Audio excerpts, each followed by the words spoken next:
આજનો સંદેશો જે છે એ 7 દીવાઓ પર આધારિત છે. કેટલા દીવાઓ પર? 7 દીવાઓ. કયા કયા 7 દીવાઓ છે એના સંદર્ભમાં આજે આપણે સંદેશ શીખવાના છે. અને નિર્ગમન તેનો 25મો અધ્યાય અને 37મું વચન હું આપને માટે વાંચું છું. ધ્યાનથી તમે સાંભળો.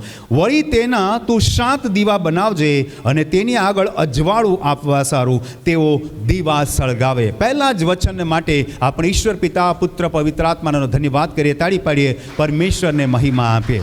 અહીં જે લખ્યું છે કે 7 દીવા બનાવજે, 7 દીવા બનાવજે. એટલે કે આ દીવાની કેમ જરૂરિયાત પડી? પરમેશ્વર આ જે મંદિર અને જે મંડપ, પહેલાં તો મંડપ અને પછી મંદિર બન્યું, પણ મંડપની અંદર એ પરમેશ્વરની ઉપસ્થિતિની જગ્યા પર શા માટે 7 દીવાઓનું પ્રયોજન કરે છે, યા ત્યાં એ 7 દીવાઓનો પરમેશ્વર સૂચના આપે છે? એ બહુ મહત્ત્વનો સંદેશ આજે આપણે શીખવાના છે.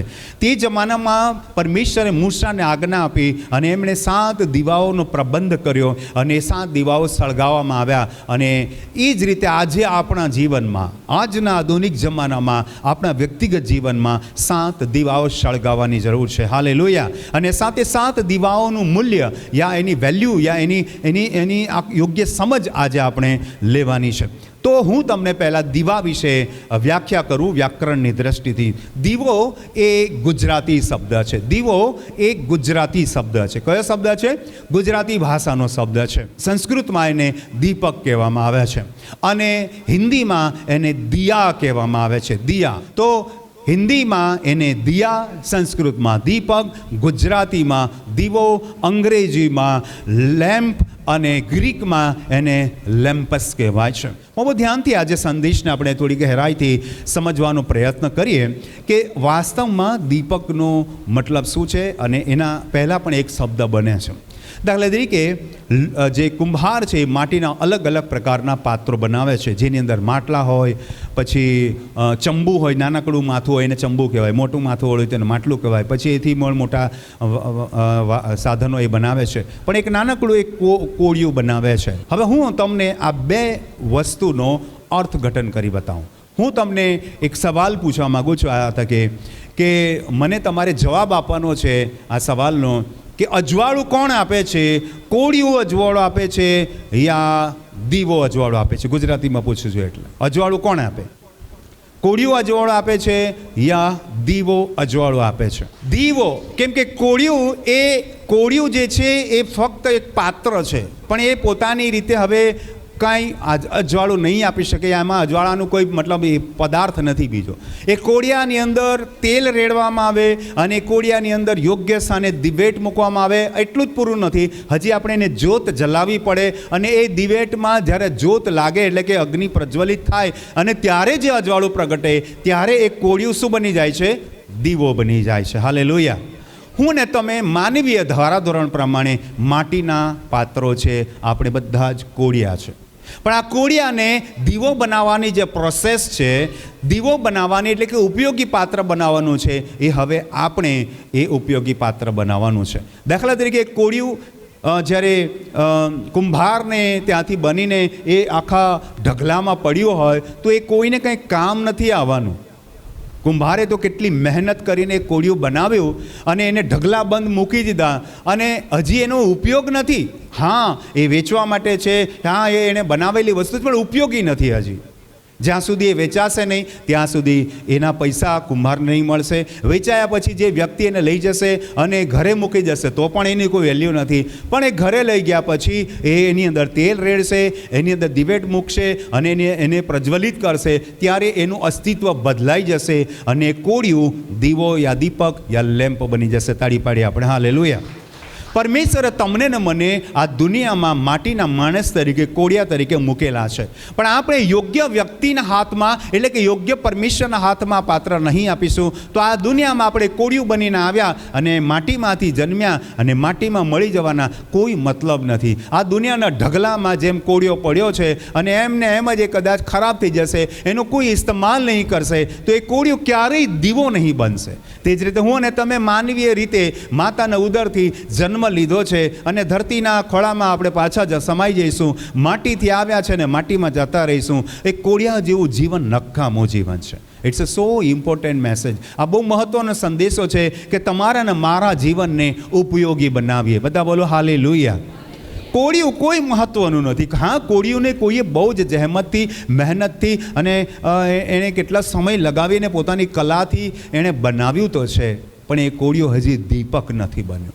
એટલે કોળિયું ફક્ત કોળિયા પૂરતી જ ઓળખાણ ધરાવે છે, પણ એ કોળિયું જ્યાં સુધી ઉપયોગી પાત્ર નહીં બને, જ્યાં સુધી અજવાળું પ્રજ્વલિત નહીં કરે, ત્યાં સુધી એ દીપક ન કહેવાય, દીવો ન કહેવાય. આજે તમારે ને મારે આ સંદેશને સમજવાની જરૂર છે, વ્યક્તિગત વિચાર કરવાની જરૂર છે કે હું આ દુનિયામાં એક ઢગલામાં પડેલો કોળિયો છું યા હું એક દીપક છું. આજે તમારે તમારા જીવનનું પરીક્ષા કરવાની છે. અને જો તમે સમર્થ હાથો હેઠળ, પરમેશ્વરના સામર્થ્ય હેઠળ તમારું જીવન જીવી રહ્યા છો, તો યકીન માનો, વિશ્વાસ કરો કે તમે ઉપયોગી પાત્ર છો. તમે દીવો યા દીપક યા લેમ્પ યા લેમ્પસ છો. તાળી પાડીએ આપણે હાલેલુયા. અને અહીંયા આપણે જોઈએ છીએ કે પરમેશ્વરે કહ્યું કે તમારે 7 દીવી બનાવવાની અને એમાં તમારે દીવા પ્રગટાવવાના. દીવી હંમેશા સોનાની આવતી હતી. દીવી કેવી હોય? સોનાની હોય. અને જે કોળિયું શેનું હોય? માટીનું હોય. જો એને સ્ટેન્ડ જે ધરી રાખે છે ને એ સોનાનું છે, પણ દીવો માટીનો છે. એ જે તે મને ને તમને જીવાડે છે ને એ આત્મા છે, એ સોનાનું છે, મહામૂલું છે, પણ એને ધરી રાખવાવાળું આ જે શરીર છે ને એ માટીનું છે. પ્રગટીકરણ 4 અધ્યાય 5મું વચન, રાજ્યાસનમાંથી વીજળીઓ, વાણીઓ તથા ગર્જનાઓ નીકળે છે અને રાજ્યાસનની આગળ અગ્નિના 7 દીવા બળે છે. તે પરમેશ્વરના 7 આત્મા છે. તાળી પાડીએ આપણે હાલેલુયા. બાઇબલ કહે છે કે જ્યાં 7 દીવા છે એ પરમેશ્વરના 7 આત્મા છે. તાળી પાડીએ આપણે હાલેલુયા. કેટલું વેલ્યુ, કેટલી મહત્વતા દર્શાવી છે 7 દીવાઓની, કે 7 દીવા એ પરમેશ્વરના સંપૂર્ણતાના ગુણને પ્રસ્તુત કરે છે. પરમેશ્વરના સંપૂર્ણતાના ગુણને આ 7 દીવાઓ પ્રગટ કરે છે. એટલે તમારે ને મારે બહુ જ કુતૂહલપૂર્વક, બહુ જિજ્ઞાસાથી આ 7 દીવાઓ વિશે સાંભળવાનું છે. હજી આપણે એક દીવાની વાત નથી કરી, હજી આપણે પ્રસ્તાવના લઈએ છીએ, સમજણ લઈએ છીએ. 7 દીવા કોને પ્રસ્તુત કરે છે? પરમેશ્વરની મહિમાને. હાલેલુયા. બધા બોલો, 7 દીવાઓ પરમેશ્વરની મહિમાને પ્રસ્તુત કરે છે. હાલેલુયા. પ્રગટીકરણ તેનો 1લો અધ્યાય ને 20મું વચન શું કહે છે? આપણે ધ્યાનથી સાંભળીએ. પ્રગટીકરણ તેનો 1લો અધ્યાય ને 20મા વચનમાં લખ્યું છે, મારા જમણા હાથમાં જે 7 તારા તે જોયા અને સોનાની જે 7 દીવી છે તેઓના મર્મ તું લખ. આજે આ 7 દીવાઓના મર્મને આપણે જાણવાનું છે. પહેલી વાત લખી છે કે જમણા હાથને સામર્થ્યને દર્શાવે છે. બીજી વાત લખી છે સોનાની 7 દીવી છે. દીવી કયા ધાતુની બનેલી છે? સોનાની, સૌથી મૂલ્યવાન ધાતુની બનેલી છે. આનું મર્મ આપણે સમજીએ. એમનો મર્મ તું લખ. 7 તારા તે 7 મંડળીના દૂત છે અને 7 દીવી તો 7 મંડળીઓ છે. 7 દીવી સોનાની દીવી છે અને સોનાની જે દીવી છે એનું કામ છે મજબૂત પોતાના ધરી પર રહેવું. દાખલા તરીકે દિવાલની અંદર આપણે એક દીવીને લગાવી હોય, બરાબર સજ્જડ એને ચોંટાડેલી હોય, ખીલાઓ વળ્યા, સ્ક્રૂ વળ્યા, જે તે રીતે, તો એનું ભૂમિકા એ છે કે એણે પકડી રાખવાનું છે, મજબૂતીથી એ પોતાના સ્થાનને જાળવી રાખવાનું છે. તે જ રીતે વાલા ભાઈ બહેનો ધ્યાનથી સાંભળો, 7 મંડળીની વાત લખી છે. એ સ્થિર રાખે છે પબ્લિક ને. અને મંડળી જો સ્થિર ન હોય તો પબ્લિક જે છે, લોકો જે છે, જે સભાજનો છે, એમનું જીવન વેરણ વિખેર થઈ જાય. એટલે દીવીનો મતલબ થાય છે મંડળી અને દીવાનો મતલબ થાય છે વિશ્વાસુ. હું અને તમે વાલા ભાઈ બહેનો ધ્યાનથી સાંભળીએ કે હું અને તમે એક દીવા છે, અને દીવા તરીકે આપણું જીવનમાં જો અજવાળું નથી આપી શક્યા આપણે, તો કચરાપેટીમાં જવું પડશે. જો દૂતો નહીં બચ્યા, લુસિફર નહીં બચ્યો, તો હું અને તમે બચીશું? નહીં બચીશું. એટલે આપણે દીવા વિશે શીખી રહ્યા છે. 7 દીવામાં હું અને તમે પણ છીએ. આપણે પછી ધીરે ધીરે સમજીએ. તો પ્રગટીકરણ આપણને 7 દૂતોની વાત કરે છે, 7 મંડળીની વાત કરે છે, કે દીવી સ્ટેન્ડ જેમ સ્થિરતાની વાત કરે છે, અને હું અને તમે વિશ્વાસુ જનની વાત કરે છે. હવે આપણે આગળ વાંચન કરીએ. ઝકારિયા તેનો 4થો અધ્યાય અને 1 થી 6 વચન વાંચું છું, ધ્યાનથી સાંભળો. મારી સાથે વાત કરનાર દૂત ફરીથી આવ્યો ને ઊંઘમાંથી જાગેલા માણસની પેટે તેણે મને જગાડ્યો. તાળી પાડીએ આપણે વચનને માટે. આજે આ સંદેશ તમને ઊંઘમાંથી જગાડશે. હાલેલુયા. પ્રભુ ધ્યાનથી સાંભળી કે આ વચન તમને ને મને આત્મિક રીતે જાગૃત કરશે, અંધારામાંથી અજવાળામાં લાવશે. અને કહે છે, મારી સાથે વાત કરનાર દૂત ફરીથી આવ્યો ને ઊંઘમાંથી જાગેલા માણસની પેટે તેણે મને જગાડ્યો. તેણે મને પૂછ્યું કે તું શું જુએ છે? મેં કહ્યું, મેં નર્દમ સોનાનું, નર્દમ એટલે પ્યોર, ઇંગ્લિશમાં એને કહેવાય પ્યોર ગોલ્ડ, નર્દમ સોનાનું એક દીપ વૃક્ષ જોયું છે. તેની ટોચે તેનું કોળિયું ને તેના પર તેના 7 દીવા છે. હાલેલુયા. તો 7 દીવા છે. જે દીવા તેની ટોચે છે તે દરેકને 7 નળીઓ છે, એટલે જે તેલ લાવવા માટે. અને તેની પાસે 2 જૈત વૃક્ષો, એટલે એક કોળિયાની જમણી બાજુ અને બીજું તેની બાજુએ છે. પછી મારી સાથે વાત કરનાર દૂતને મેં પૂછ્યું કે મારા મુરબ્બી એવો શું છે? ત્યારે મારી સાથે વાત કરનાર દૂતે ઉત્તર આપ્યો કે એવો શું છે તે શું તું જાણતો નથી? મેં કહ્યું ના મારા મુરબ્બી. ત્યારે તેણે તેને કહ્યું કે ઝરુબાબેલને યહોવાનું વચન એ છે કે પરાક્રમથી નહીં તેમ બળથી પણ નહીં, પણ મારા આત્માથી, એવું સૈન્યના યહોવા કહે છે. તાળી પાડી આપણે હાલેલુયા. આપણે ભૌતિક દીવાની વાત નથી કરી. હા, વાત એની કરીએ છીએ, પણ સમજવા માટે પવિત્ર આત્માની સમજણની જરૂર છે આપણને. હાલેલુયા. પરમેશ્વરના સામર્થ્યની આપણને જરૂર છે. તાળી પાડીએ, પ્રભુને મહિમા આપીએ. અને હવે આપણે પહેલા દીવાની વાત કરીએ. કોણ છે પહેલો દીવો? તો બાઇબલ કહે છે પહેલો દીવો કોણ છે? બીજો સમુએલ તેનો 22મો અધ્યાય અને 29મું વચન. બીજો સમુએલ 22મો અધ્યાય 29મું વચન. કેમ કે હે યહોવા તું મારો દીવો છે. બધા બોલો, હે યહોવા તું મારો દીવો છે. અને યહોવા, બોલો, અને યહોવા મારા અંધકારને પ્રકાશિત કરશે. હાલેલુયા. એક દીવો, પહેલો દીવો કોણ છે? પહેલો દીવો છે, it is a supreme lamp, અને એ છે પરમેશ્વર. હાલેલુયા. દીવો એ જીવનને સૂચિત કરે છે, જીવનનું પ્રતીક છે. Lamp is the symbol of life.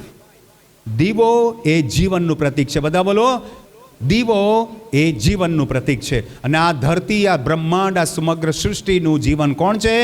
પરમેશ્વર છે. બધા બોલો, પરમેશ્વર. તો આ સમગ્ર બ્રહ્માંડનો, સમગ્ર સૃષ્ટિનો દીવો કોણ છે? હું અને તમે છીએ? ના, પરમેશ્વર છે. God is the lamp. પરમેશ્વર દીવો છે. અને એ દીવો એ જીવનને રિપ્રેઝેન્ટ કરે છે, જીવનનું પ્રતીક છે. આ સમગ્ર સૃષ્ટિને જીવન આપે છે, એનું સંચાલન કરે છે. એ આ દુનિયાનો માલિક પરમેશ્વર યહોવા, જેને એલોહીમ કહેવાય છે. બાઇબલમાં હિબ્રુ ભાષા પ્રમાણે એલોહીમ છે. તાળી પાડીએ આપણે હાલેલુયા. અને એ શું કરે છે? મારા અંધકારને પ્રકાશિત કરે છે.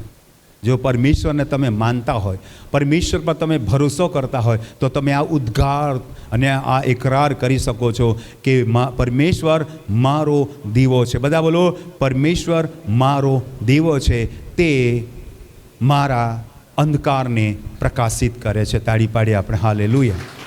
ઉત્પત્તિ તેનો પહેલો અધ્યાય અને 1 થી 3 વચન આપણે વાંચ્યો નથી. હું તમને મૌખિક રીતે કહેવા માંગુ છું કે ઉત્પત્તિ પહેલા અધ્યાયના 1 થી 3 વચનમાં સૌથી પહેલા પરમેશ્વરનો પરિચય મળે છે. આદિએ આકાશ તથા પૃથ્વી ઉત્પન્ન કર્યા, અને પૃથ્વી અસ્ત તથા ખાલી હતી, ને જળનિધિ પર અંધારું હતું, અને પરમેશ્વરનો આત્મા હાલતો થયો, અને પરમેશ્વરે કહ્યું અજવાળું થાવ. પરમેશ્વરે તે જોયું કે તે સારું છે. તાળી પાડીએ આપણે હાલેલુયા.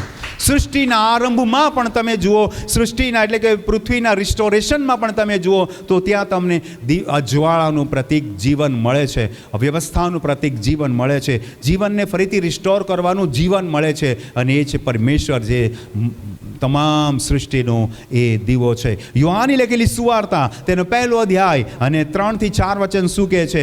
તેનાથી સગળું ઉત્પન્ન થયું, એટલે કે ક્રિએટર ગોડ, એટલે કે સર્જનાર પરમેશ્વરનું વર્ણન કરે છે. નવા કરારનું યોહાનની લખેલી સુવાર્તામાં પણ પ્રભુ ઈસુને માટે શબ્દો વાપરવામાં આવે છે, અને કહે છે કે તેનામાં જીવન હતું, અને તે જીવન માણસોનું અજવાળું હતું. જીવન અને અજવાળાને એક સમાન રીતે ગણવામાં આવ્યા છે. એમ કે અજવાળું એ જીવનનું પ્રતીક છે, અને જીવન એ અજવાળાનું પ્રતીક છે. તાળી પાડીએ આપણે હાલેલુયા.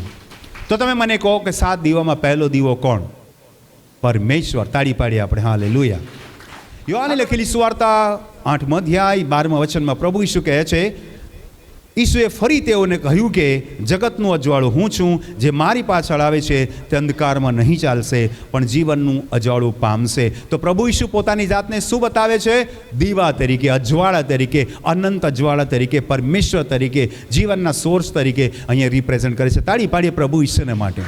હવે પ્રભુ ઈસુ પોતાના માટે અજવાળાનું રૂપક લે છે, અને કહે છે કે હું I am the light of the world. હું આ સંસારનું અજવાળું છું. સંસારનું અજવાળું કોણ છે? પરમેશ્વર. તો નવા કરારમાં કોણ બતાવે છે? પ્રભુ ઈસુ. હાલેલુયા. કે આ સંસારનું અજવાળું પ્રભુ ઈસુ છે. બધા બોલો, આ સંસારનું અજવાળું પ્રભુ ઈસુ છે. એટલે કે આપણે પહેલો સંદેશનો પહેલો ભાગ શું શીખી રહ્યા છે? પરમેશ્વર અજવાળું છે. તો હવે અહીંયા પ્રભુ ઈસુ અજવાળું છે. પ્રકટીકરણ તેનું 21 અધ્યાય 23 વચન કહે છે, નગરમાં સૂર્ય કે ચંદ્રના પ્રકાશની જરૂર નથી. નગરમાં સૂર્ય કે ચંદ્રના પ્રકાશની જરૂર નથી, કેમ કે સૂર્ય દિવસના હોય અને પૂનમને દિવસે ચંદ્ર રાત્રે હોય. એમનો એક પર્ટિક્યુલર ટાઈમ હોય, 12 કલાક સૂર્યના અને પૂનમને દિવસે 12 કલાક ચંદ્રના. બરાબર, અલગ અલગ સમય છે એમની પાસે. પણ એક એવો છે કે જે સદાકાળ તમારી સાથે છે કે નગરમાં સૂર્ય કે ચંદ્રના પ્રકાશની જરૂર નથી, કેમ કે પરમેશ્વરનો મહિમા તેને પ્રકાશિત કરે છે અને હલવાન એટલે કે પ્રભુ ઈસુ તેનો દીવો છે. તાળી પાડીએ આપણે. પ્રભુ ઈસુ આ સંસારનો દીવો છે. લોકો મૃત્યુની છાયામાં બેઠેલા, દુનિયામાં એક વ્યક્તિ આવ્યો, પ્રભુ ઈસુ આવ્યા. એમણે પવિત્ર આત્માથી ગર્ભ રહ્યો અને એ પવિત્ર આત્માથી ગર્ભે રહીને જન્મ્યા અને માનવ જાતિની સેવા કરી અને આખી દુનિયાના હરેક વ્યક્તિને માટે, જાત પાત ધર્મ કોઈ બાબત નહીં, હરેક માનવ જાતને માટે એણે કાલ્વરીના ક્રૂસ પર બલિદાન આપ્યું અને સ્વેચ્છાથી બલિદાન આપ્યું. બલિદાન પામીને તેઓ મૃત્યુ પામ્યા, પુનરુત્થાન થયા અને તમને ને મને લેવા માટે આવી રહ્યા છે. તાળી પાડીએ આપણે. હાલેલુયા. આપણે એવા દીવાની જરૂર નથી કે સૂર્ય કે જે દિવસ સવારથી સાંજ ચાલતો હોય. આપણે એવા દીવાની જરૂર નથી કે જે માત્ર પૂનમને દિવસ હોય. આપણને એવા દીવાની જરૂર હોય જે અનંતકાળિક હોય. તાળી પાડીએ આપણે. હાલેલુયા. બીજા દીવાની વાત કરીએ. નીતિ વચન 20 અધ્યાય 27 વચન, માણસનો આત્મા પરમેશ્વર યહોવાનો દીવો છે, તે હૃદયના ભીતરના ભાગો તપાસે છે. માણસનો આત્મા પરમેશ્વરનો દીવો છે. પરમેશ્વર મારો દીવો છે. પહેલું વાક્ય બોલો, પરમેશ્વર મારો દીવો છે. હવે બીજું વાક્ય, હું પરમેશ્વરનો દીવો છું. બધા બોલો, હું પરમેશ્વરનો દીવો છું. તાળી પાડીએ આપણે. હાલેલુયા. પરમેશ્વર દીવો છે તો આપણે એના દીવા છે. હાલેલુયા. પણ આજે મારે ને તમારે કોળિયામાંથી દીવામાં પ્રજ્વલિત થવાનું છે. લખ્યું છે કે માણસનો આત્મા પરમેશ્વરનો, તમારી અંદર ને મારી અંદર એક જ્યોતિ મૂકેલી છે અને એ છે પરમેશ્વરનો દીવો. હું પરમેશ્વરનો દીવો છું. બધા બોલો, હું પરમેશ્વરનો દીવો છું. આ દીવો હોલવાઈ જાય, આ આત્મા નીકળી જાય એ પહેલાં ઉપયોગી પાત્ર બની તો તમે ને હું પરમેશ્વરના દીવા છે. બીજા નંબર પર કોણ દીવો છે? હું. બધા બોલો, હું પરમેશ્વરનો દીવો છું. વચન વાંચીએ આપણે. માથી લખેલી સુવાર્તા 5મો અધ્યાય 14 થી 16 વચન વાંચીએ. લખ્યું છે, તમે જગતનું અજવાળું છે. You are the light of the world. તમે અજવાળું છો. પણ એ જમાનામાં અજવાળાની કલ્પના ફ્લડ લાઇટથી નહોતી કરવામાં આવતી. અજવાળાની કલ્પના સૂર્યચંદ્ર સિવાય જો કોઈ તારા સિવાય જો કરે તો એ કોઈ ફ્લડ લાઇટથી નહોતી કરતી, ટ્યુબ લાઇટથી નહોતા કરતા, 100, 200, 500ના બલ્બથી નહોતા કરતા, મર્ક્યુરી લેમ્પથી નહોતા કરતા. એ જમાનામાં અજવાળાની કલ્પના માત્ર ને માત્ર દીવાથી કરવામાં આવતી, કેમ કે બીજી કશું વસ્તુ સંશોધન થયું નહોતું. અને એ જમાનામાં શેનો ઉપયોગ થતો હતો? દીવાની. બોલો, દીવાની. એટલે અજવાળાની વાત આવે ત્યારે કોની વાત કરવાની હોય? યા તો સૂર્યની વાત કરવાની હોય, યા તો ચંદ્રની વાત કરવાની હોય, અથવા તારાની વાત કરવી હોય. અને પૃથ્વી પર જો વાત કરીએ તો ફક્ત દીવાની વાત થતી, કારણ કે અજવાળાનું તો બીજો કોઈ સોર્સ નહીં હતું. બરાબર છે? તો સૂર્ય, ચંદ્ર અને તારા એ તો નક્ષત્રમાં છે. એટલે જો પૃથ્વી પરની કોઈ અજવાળાની વાત કરતો હોય તો હંમેશા કોને રિપ્રેઝન્ટ કરે? ધી લેમ્પ, એટલે કે દીવાની વાત કરે. અને તમે કોણ છો? અજવાળું છો. મતલબ તો એનો શું અર્થ થાય? તમે દીવા છો. Hallelujah. You are the lamp of the world. You are the light of the world. એનો મતલબ થાય you are the lamp of the world. એક દીવો જલતો હોય તો જ બીજાને અજવાળું આપે. તમે જગતનું અજવાળું છો. પહાડ પર વસાવેલું નગર સંતાઈ રહી શકતું નથી. પહાડ પર એક નગર હોય, ધ્યાનથી સાંભળો, જૂના જમાનાની વાત છે, પછી નવા જમાના પ્રમાણે આપણે પરિકલ્પના કરીશું. જૂના જમાના પ્રમાણે એક પહાડ પર માનો કે 20 ઘરો છે અને હું અને તમે વટે માર્ગુ તરીકે રાત્રે ક્યાંકથી જઈ રહ્યા છે અને આસપાસ કશું દેખાતું નથી અને ઊંચાઈ તરફ તમે જુઓ છો અને નગરમાં 150 ઘરો છે અને એમણે રાત્રે દીવાઓ પ્રગટાવ્યા છે. તો હું અને તમે એક અજાણ્યા વ્યક્તિ તરીકે એ શહેરમાં યા એ શહેરની આજુબાજુમાં ક્યાંક જવા માંગીએ છીએ તો સૌથી પહેલાં આપણને શું દેખાશે? હા, ત્યાં ઘરમાં દીવાઓ સળે તો એક મંદ અજવાળું દેખાશે અને આપણે અનુમાન કરી શકીશું કે હા, અહીંયા એક પહાડ છે. બીજું અનુમાન કરી શકીશું કે અહીંયા લોકો રહે છે. ત્રીજું અનુમાન કરી શકું કે અહીંયા મને આશરો મળી શકે છે. આપણને આશા જાગશે. તાળી પાડીએ આપણે. હાલેલુયા. ઘણા અંધકારમાં જંગલમાંથી તમે જઈ રહ્યા છો, તમારી સાથે કોઈ નથી. ડર, ભય, હિંસક જાનવરોનો ભયને સાથે તમે આગળ વધી રહ્યા છો. ક્યારે કંઈ આવશે, ક્યારે કોઈ ગામ આવે, ક્યારે કોઈ શહેર આવે અને હું કંઈ ધર્મશાળામાં જગ્યા ખ્યાલ આવ્યો અમારા કોઈ સગા સંબંધી ત્યાં ક્યારે આવશે, અને તમે ઝગમગતા દીવાઓને જોઈ લો, ક્યાંક અજવાળું પ્રગટેલું ધીમું અજવાળું મંદ અજવાળું જોઈ લો, તો તમારા મનની અંદરનો ડર જતો રહેશે, તમારા અંદરની ભીતિ ભય જતો રહેશે, અને તમારા અંદર એક અચાનક આનંદ ઉત્સાહ આવી જશે. અરે આવી ગયું મારા મામાનું ગામ. અને એટલે ગુજરાતીમાં કહેવત છે, મામાનું ઘર કેટલે દીવો પડે. એટલે તાળી પાડી આપણે હાલેલુયા. ભલા ભાઈ બહેન, તમે જુઓ કે તમે અજવાળું છો, અને તમારું જે અજવાળું છે જીવન શૈલી રૂપે અજવાળું, વાણી વર્તન વ્યવહાર રૂપે અજવાળું દુનિયાની આગળ પ્રગટ થવા દો. તમે પ્રભુ ઈસુ પર વિશ્વાસ કરો છો, એક વિશ્વાસુ વ્યક્તિના લક્ષણોને તમે લોકોની આગળ પ્રગટ થવા દો, જેથી કરીને તમારા બાપની, એમના નહીં, પરમેશ્વરની સ્તુતિ, સત્ય પરમેશ્વરની સ્તુતિ લોકો પણ કરે. આપણા જીવનને આદર્શરૂપ બનાવીએ, આપણા જીવનને નમૂનારૂપ બનાવીએ, આપણા જીવનને સાક્ષીરૂપ બનાવીએ. તાળી પાડીએ આપણે હાલેલુયા. ત્રીજા દીવા વિશે જોઈએ આપણે. પહેલો દીવો જોઈએ, પરમેશ્વર આપણો દીવો છે. બીજો દીવો, આપણે પરમેશ્વરના દીવા છે, એણે આપણને પ્રજ્વલિત કર્યા છે, માનવીય જીવન આપેલું છે, તો માનવીય ગુણો આપણે પ્રગટ કરીએ. એ બીજો પોઈન્ટ હતો. ત્રીજો પોઈન્ટ જોઈએ.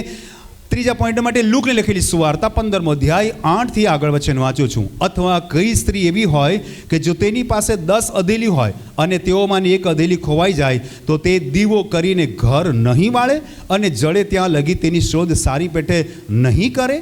તે તેને જડે ત્યારે તે પોતાની સખીઓ તથા પડોશોને બોલાવીને કહે છે કે મારી સાથે આનંદ કરો, કેમ કે મારી અધેલી ખોવાઈ ગઈ હતી, તે મને જડી છે. હું તમને કહું છું કે તેમજ એક પાપી પસ્તાવો કરે, તેને લીધે પરમેશ્વરના દૂતોની સમક્ષ હર્ષ થાય છે. તાળી પાડી આપણે હાલેલુયા.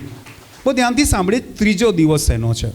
ત્રીજો દીવો એ સમજણનો દીવો છે. ત્રીજો દીવો એ સમજ બુદ્ધિનો દીવો છે. ત્રીજો દીવો એ આપણે માનવીય જીવનને સમજી જઈએ છીએ, એનો હેતુ સમજીએ છીએ, અથવા તો આપણા જીવનનું અસ્તિત્વની સમજ લઈએ છીએ. એ ત્રીજો દીવો છે. હાલેલુયા. હું ને તમે જીવન તો જીવીએ છીએ, પણ આપણા જીવનમાં હેતુ નથી. જીવન ખાલી જીવતા જઈએ છીએ, શ્વાસો ચાલે છે, ખોરાક લઈએ છીએ, મોજ મજામાં જીવન જીવીએ છીએ, સારા કપડાં પહેરીએ છીએ, પણ જીવનનું અસલી અર્થ નથી જાણતા. અને સાચો અર્થ જાણવો એ જીવનનું સાફલ્ય એટલે સક્સેસ. એ જીવનની સફળતા એ છે કે તમે જીવનના અર્થને સમજો. ઈશ્વરે, પરમેશ્વરે તમને મહામૂલું જીવન આપ્યું છે, વ્યસનમાં વેડફી ન દો. તો અહીંયા આપણે જોઈએ કે સમજણ નથી લોકોના જીવનમાં, એટલે કે આધ્યાત્મિક અંધાપો છે, આધ્યાત્મિક રીતે આંધળા છે. એમના જીવનમાં સાચો દ્રષ્ટિકોણ નથી. જીવન તો જીવે છે મકસદ વગરનું. તો અહીંયા જોઈએ કે એક સ્ત્રી વિશે લખવામાં આવ્યું છે. સ્ત્રી હંમેશા નિર્બળ પાત્ર અને નિર્બુદ્ધ પાત્રને રિપ્રેઝન્ટ કરે છે. સ્ત્રી પાત્ર હંમેશા નિર્બળ અને નિર્બુદ્ધ પાત્રનું રિપ્રેઝન્ટેશન કરે છે. અને આ એક સ્ત્રીએ 10 અધેલીમાંની 10 સિક્કાઓમાંનો એક સિક્કો ખોઈ નાખ્યો. તો એણે શું કરવું પડ્યું? સૌથી પહેલાં દીવો કરવો પડ્યો, અને ત્યાં ઝાડુથી બધું વાળવું પડ્યું, ખૂણે ખાચરે બધું જોવું પડ્યું કે સિક્કો ગોળ હોય એટલે ગબડી જાય. એ જ રીતે મારું તમારું જીવન ને મન છે ને એ પણ ગોળ છે, ગમે ત્યારે લપસી પડાય. ચોરસ નથી સિક્કો, કોઈન જે છે ને ગોળ છે, પડે ને રણકીને ક્યાં જતો રહે એવું માનવું તમારું જીવન છે. મન પણ એવું છે, વિચલિત થઈ જાય છે. પણ આપણે કાબૂમાં લેવાની જરૂર છે, સંયમી જીવન જીવવાનું છે. અને આ જે ત્રીજો જે દીવો છે, મનનો દીવો છે, બુદ્ધિનો દીવો છે, સમજણનો દીવો છે. સમજી વિચારીને જીવન જીવવું પડશે. આપણી સાથે, આપણી ઇર્દ ગિર્દ આપણા લોકોની સાથે, આપણી આસપાસના લોકોની સાથે પ્રેમપૂર્વક રહેવું પડશે. અને આપણા જીવનમાં કંઈક આત્મિક લાભો ગુમાવી દીધા છે, આત્મિક બાબતો ગુમાવી છે, તો શોધી કાઢવાની જરૂર છે. ભૂલો સુધારવાનું જીવન છે.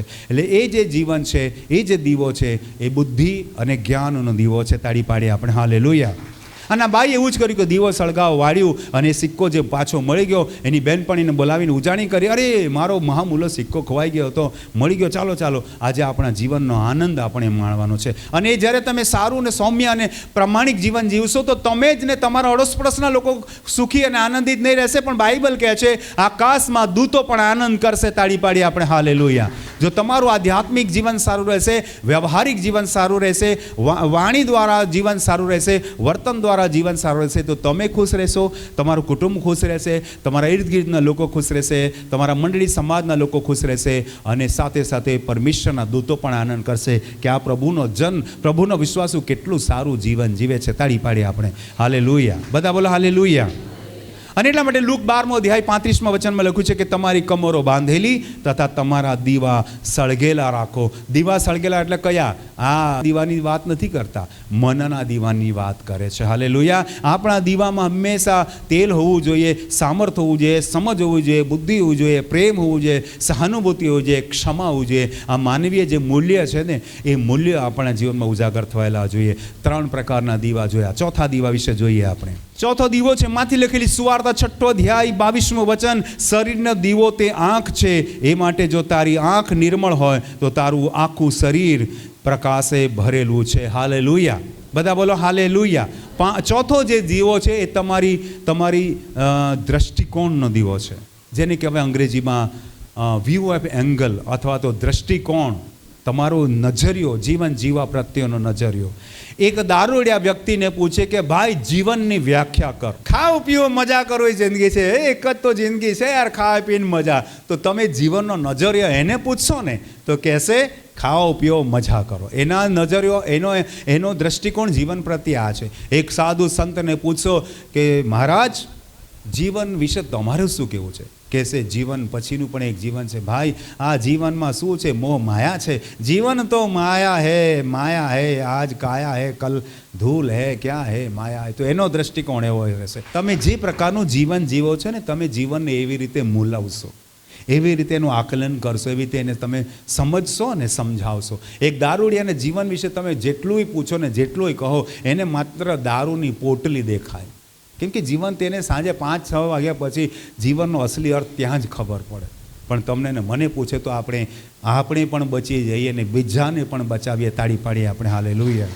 એટલે કે તમારી આંખોની દ્રષ્ટિ, વ્યૂ ઓફ એંગલ, તમારા દ્રષ્ટિકોણ પર તમારું જીવન નિર્ભર છે. તમારો દ્રષ્ટિકોણ એ કઈ દિશામાં તમારે જીવન લઈ જવાનું એ તમને શીખવાડે છે. એટલે દીવો આપણા માટે પગદંડી બને છે, ક્યાં વધવાનું આગળ તે દીવાનું પ્રતીક છે. એટલે દીવો આપણા જીવનનું દ્રષ્ટિકોણ છે. 5મા નંબરનો દીવો. પહેલો રાજાઓ 11મો અધ્યાય 36મું વચન. તેના દીકરાને હું એક ફળ આપીશ, જેથી યરુશાલેમ નગર કે જેને મારું નામ રાખવા સારું મેં પસંદ કર્યું છે, તેમાં મારા સેવક દાઉદનો દીવો મારી સમ્મુખ હંમેશા રહે. દાઉદનો દીવો કોણ? તો એ ગુજરાતી પ્રમાણે હું તમને કહું, એ 5મો દીવો છે કુળ દીપક.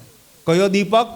કુળ દીપક, જેને આપણે સાદી ગુજરાતીમાં કહીએ વંશ વારસો. એક રાજા હંમેશા એવી જ કલ્પના કરે કે આ રાજપાટ છે, રાણીઓ છે, આ બધું મારી પાસે છે અને મારા રાણી થકી પહેલે ખોળે મને દીકરો થવો જોઈએ, જેથી મારો રાજ આગળ ચાલે. એ રાજા શેની કલ્પના કરે?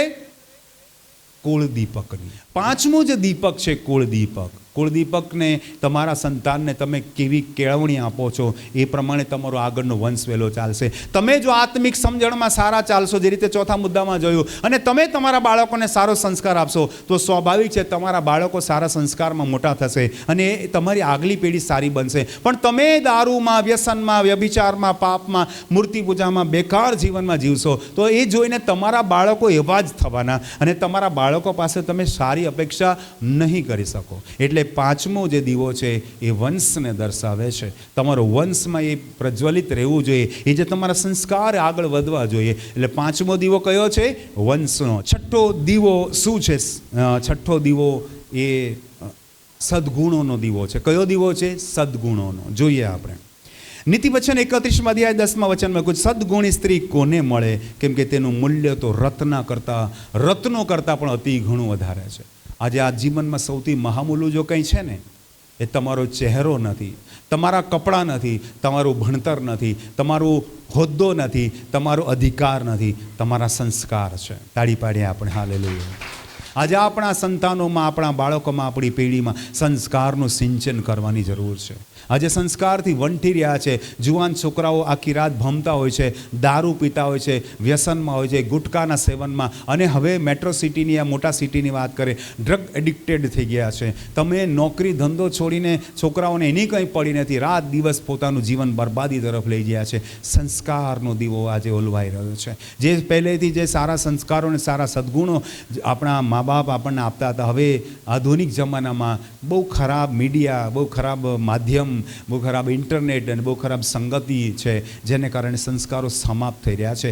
આપણે કયા દીવા પ્રગટાવવાની જરૂર છે? સંસ્કારનો દીવો. હિન્દુ હોય, ક્રિશ્ચન હોય, મુસ્લિમ હોય, કોઈ પણ જાતીય ધર્મથી તમે બિલોંગ્સ કરતા એનો કોઈ મતલબ નથી. સંસ્કારો તમારા જીવનમાં હોવો જોઈએ, સદ્ગુણો તમારા જીવનમાં હોવો જોઈએ. આજે મહિલાની વાત લખેલી છે કે સદ્ગુણી સ્ત્રી કેવી હોય, તો તેના વિષયમાં એક લખેલું છે 18મા વચનમાં કે તે સમજી જાય છે કે મારો વેપાર લાભકારક છે, તેનો દીવો રાતે હોલવાતો નથી. રાતે પણ એ બાઈ કામ કરે છે, એ બાઈ આખો દિવસ ખેતરમાં કામ કરે છે, ઘરનું કામ કરે છે, રાતે પણ કપડાં સીવે છે યા વણે છે, યા ઊનના કપડાં, એ જમાનાની વાત છે એટલે ઊનના સ્વેટર વીણે છે. અને મહેનતુ આજે મહેનત નથી કરતા, ઊભા હાડકાના લોકો થઈ ગયા છે, આળસુ લોકો થઈ ગયા છે, કામ ધંધો નથી કરતા. લોકોની પાસે BA યા આ ને તે ને અલગ અલગ પ્રકારની ડિગ્રીઓ છે, લોકો કાંઈ કામ ધંધો નથી કરતા. જીવન વિશે એમને આશા નથી રહી, જીવન નિરાશા તરફ ધકેલા રહ્યું છે, બરબાદી તરફ ધકેલા રહ્યું છે. અને આ જે દીવો છે ધીરે ધીરે એમનો ઓલવાઈ રહ્યો છે. દીવામાંનું જે